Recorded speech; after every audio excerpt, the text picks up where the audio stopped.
Zap guys, dito naman tayo magpo-food trip ngayon sa Gallery by Chele.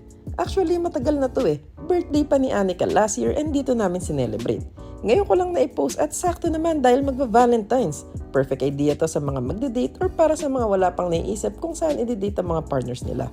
Dito ko siya dinala para maiba naman. Gusto kasi namin makatikim ng mga pagkain na mala master chef yung datingan.